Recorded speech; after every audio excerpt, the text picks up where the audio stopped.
A common misinterpretation about AI that I hear so commonly is the idea that you can adapt. That, like events such as the historical industrial revolution, you need to adapt towards new forms of work, and that with the abolition of jobs, new ones arise alongside it.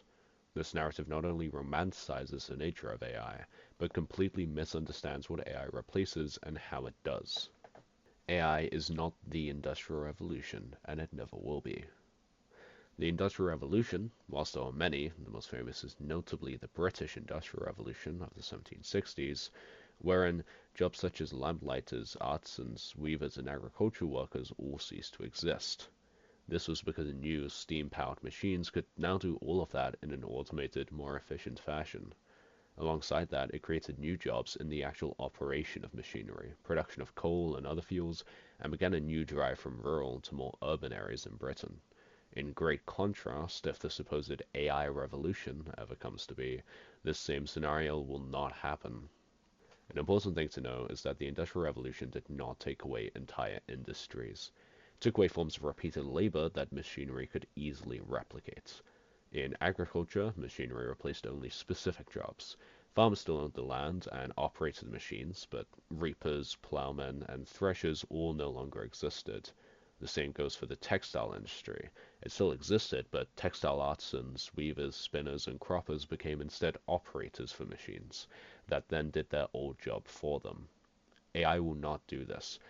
Because AI is a digital medium, it is able to access and interpret anything modern technology can do digitally. This means media such as videos, text, it means modeling, animating, programming, language analysis, and more. These are not smaller individual jobs, but instead entire highly paying industries that are being entirely replaced by AI. Lastly, AI is not offsetting the jobs they replaced with new operational jobs like the Industrial Revolution did. The advantage of the Industrial Revolution was that specific jobs to be replaced required specific machines to do those jobs. And whilst this general concept is likely with the introduction of AI, as in most likely specific companies will excel in specific categories and market their AI to said category, rather than all of them at once, they do not produce nearly the same number of jobs as the Industrial Revolution did as a ratio compared to the jobs it replaced. AI is likely to only really require a select few jobs. Energy jobs that can't really be replaced, server maintenance, and, if we're lucky in this future, code reviewers. But their labor is likely to be drastically reduced in comparison to the work of modern software engineers.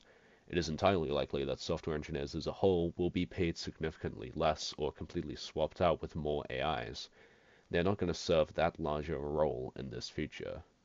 Moreover, the jobs produced by the Industrial Revolution require relatively simple or transferable roles from the jobs it replaced, which can't be said the same for AI, where you may need to learn entirely new skills from the ground up just to be able to get a job. It is also super relevant to note that even the Industrial Revolution brought around horrible change. Worse conditions for workers, terraced houses, overexposure to dangerous gas and soot, child exploitation, empowered the businessmen above other classes significantly, and historical estimates showing a huge decrease in employment all around in the UK, with agriculture dropping to 20 to 25% in 1850 from almost 80% in the 1700s, wherein roughly 55% of the population was displaced from traditional agrarian work over the time of 150 years, with wages dropping roughly 30 to 60%, which sparked heavier resistance such as Luddism and radicalization, and overall contributed to the production of many slums and heavy spread of disease. Obviously, many of those traits are not transferable to AI, but it does not prove that similar consequences cannot come out of AI in a separate way, such as a concentration of power in specific tech firms such as OpenAI or Google. Overall, my point is not be anti-AI. Although I am myself and heavily endorse the idea, my point is simply this. If you're going to promote it for the correct reasons, and do not spread this gross idea that AI is just another industrial revolution, and simply means people need to work harder to be more unique and handcrafted. AI is not a repeatable historical pattern, it is a fundamentally different, more disruptive force.